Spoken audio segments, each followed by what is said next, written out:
होली की आत्मा।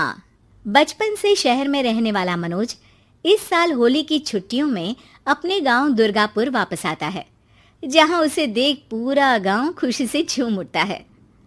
जब गया था तब इतना सा था और अब देखो कितना बड़ा हो गया है। हाँ सरपंच जी, जब मैं गया था तब आप भी बहुत जवान थे और अब देखो कितने बूढ़े हो गए हैं आप। चलो चलो, बढ़िया है। बच्चा घर वापस आ गया। इसी खुशी में आज रात पार्टी होगी।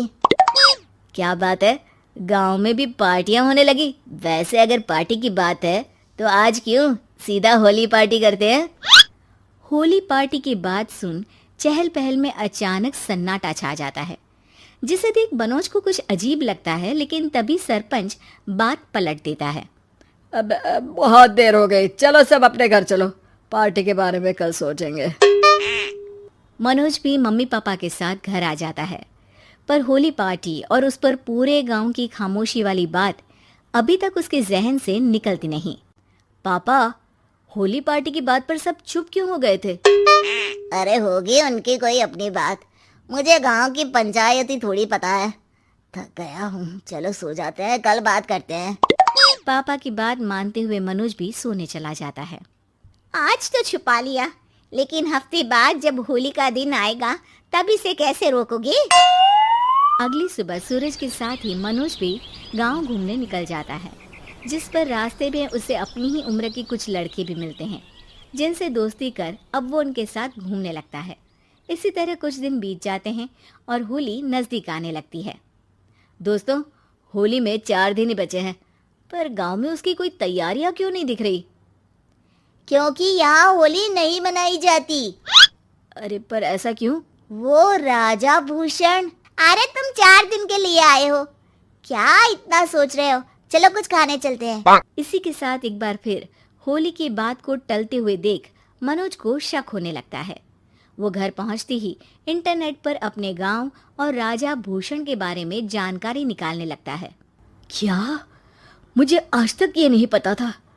ऐसा कैसे, किसी ने मुझे कुछ बताया क्यों नहीं।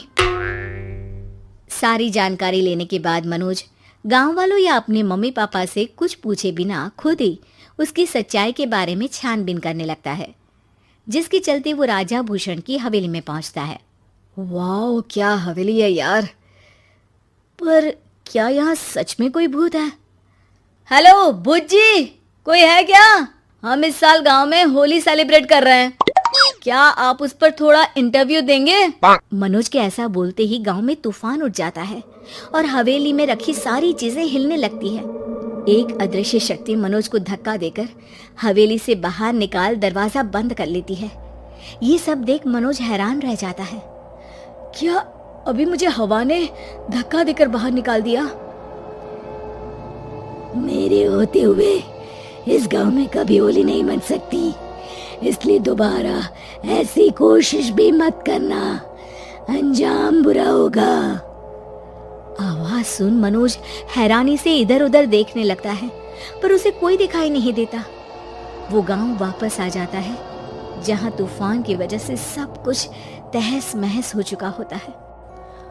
आखिर ये तूफान आया कैसे। ना ऐसा कोई मौसम था और ना ही हमने होली का त्योहार मनाने की बात की थी। सरपंच की बात पर कोई रिएक्शन दिए बिना मनोज चुपचाप अपने घर चला जाता है।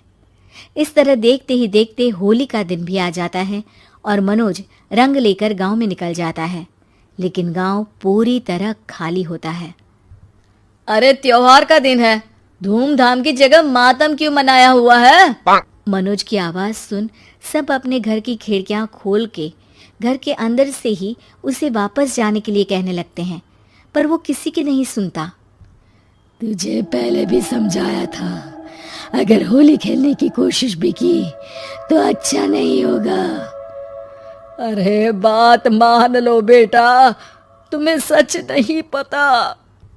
मुझे सब पता है। सालों पहले इस राजा ने एक अंधविश्वास फैलाया और आप लोग आज तक उसे मानते आ रहे हो। अरे बेटा, जब तुम पैदा भी नहीं हुए थे उससे भी बहुत पहले से इस गांव पर होली का श्राप है। अगर गांव में होली का त्योहार मनाया जाता है तो प्रलय आना पक्की बात होती है। राजा भूषण इस सब में नहीं मानते थे और त्योहार मनाने लगे, जिसके चलते होली वाले ही दिन पहले उनके बेटे की और फिर उनकी मृत्यु हो गई। तभी से गांव की रक्षा के लिए उनकी आत्मा उस हवेली में रह रही है। सबकी बातें सुन मनोज उलझन में पड़ जाता है।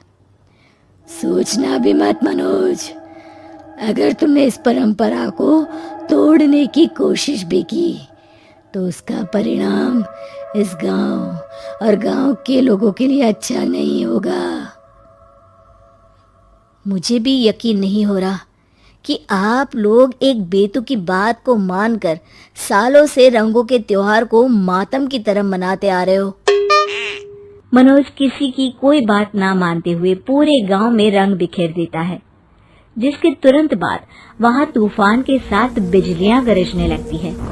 अचानक मौसम में ऐसा बदलाव देख जहां मनोज कंफ्यूजन में आ जाता है, वहीं गांव वाले डर से सहम जाते हैं।